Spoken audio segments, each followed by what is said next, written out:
So this is a New England split top. You'll notice it's much, unless you live here, right, haven't really seen this, unless you're a customer of ours and you got our lobster roll kit. So you butter both sides, and then you brown it. This is the color that you want. Again, you see those pops of green from the herb nice butter he's using. And those herbs, not just general herbs, this is a spice pack that comes with your product, right?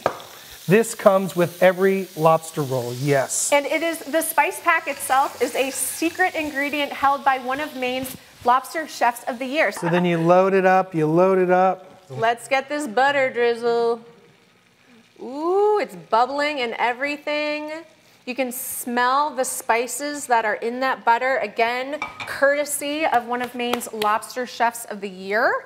Still steaming, still sizzling. And then again, you'll see with the hot butter and the cold meat, it just does something. Oh. Ridiculous, right? That's really good. Yeah.